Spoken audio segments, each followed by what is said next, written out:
کۆمەڵی ئیسلامی کە هەمیشە بەبایەخەوە لە چینی گەنجان و لاوانی ڕوانیوە و زۆرترین گرنگی پێداون و لە ڕێکخراوە پیشەیەکاندا ڕێکی خستون و هاوکاری و پشتیوانیان دەکات. هاوکات وەک هەر ئەندامێکی دیکە لە گرنگترین بابەتە حزبیەکاندا بەشدارن و مافی دەنگدان و وتنی ڕاو سەرنج و پێشنیاریان هەیە. لەو چوارچێوەدا دەیان ئەندام لە ناوەندی سلێمانی ڕێکخراوی قوتابیانی کوردستان لە کۆبوونەوەی گشتی خۆیاندا نوێنەرەکانیان بۆ کۆنفرانسە ناوچەیەکان دیاری کردو وەک خۆشیان باسی دەکەن ئومێدی گەورەیان بە کۆمەڵی ئیسلامی هەیە. بەڵێ وەکو دیارە کۆمەڵی ئیسلامی کوردستان بە شێوەیەکی سەرەکی هاندەر و یارمەتیدەری گەنجان بووە. وەکو ئەبین ئەمەش کە دەنگدانە بۆ یەکێک لە گرنگترین قۆناغەکان کە ئیش کۆنگرەیە کە لەلایەن گەنجانەوە هەڵەبژێرێت. ئەمە نیشانێکی گەورە و دیارە کە لەلایەن کۆمەڵی ئیسلامیەوە هانی گەنجان ئەدادوە پشت بە گەنجان ئەبەستێت بۆ وەرگرتنی پرسوڕاکانیان.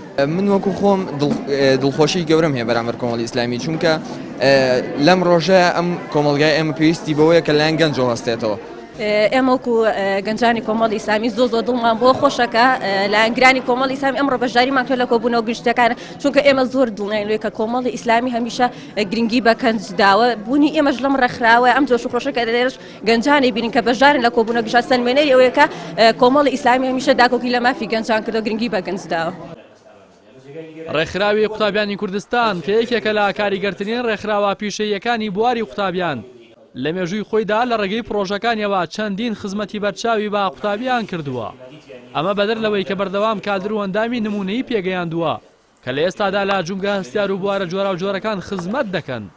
لە ئێستاشدا کۆمەڵی ئیسلامی بە ئامانجی زیاتر هوشیارکردنەوە و پێگەیاندنیان بەشداری بەرچاویان لە کایە سیاسی و حزبەکاندا پێدەکات و دەرفەتی خۆ پێگەیاندنیان بۆ دەڕەخسێنێت. ئەوەی کە جێگای سەرنج بوو بەشداریکردنی توێژی گەنجان بوو کە بە گروتینێکی زۆرەوە بەشداریان کرد بە تایبەتی ئەمڕۆ ئەم بەیانیە لە ڕێکخراوی قوتابیانی کوردستان ناوەندی زانکۆ پەیمانگەکانمان بەسەر کردەوە. ئەو گەلە کۆم و ینی ئەم قەرەباڵغە زۆری کە لە گەنجەکانە بینیمان جێگای دڵخۆشی بوو. ئەمەژەوە دەسەلمێنێکە ڕێکخراوی قوتابیان کە توێژێکی گەنجانەیە زۆر گرنگە بە کۆمەڵی ئیسلامی و توێژی گەنجانە و ڕێکخراوی قوتابیانە بۆ هەموو بابڵی هەڵیمی کوردستان گرنگە چونکە دوجار ئەوان دەبنە بابڵی جیلی داهاتوو ئەبنە پیاوی دۆ ڕۆژی ئەم میلەتە بۆیە لە کاری سیاسیدا ئێمە کۆمەڵی ئیسلامی گرنگی زۆرمان پێداوە. ئامادەبوونی دەیان ئەندام و کادیر لە کۆبوونەوە گشتەکانی ناوەندی سلێمانی لە کاتێکدایە کە هەفتەی ڕابردووش ناوەندی زانکۆ و پەیمانگەکانی سلێمانی ڕێکخراوی قوتابیانی کوردستان بە ڕێژەیەکی بەرچاوە بەشداری کۆبوونەوە گشتەکانیان کرد.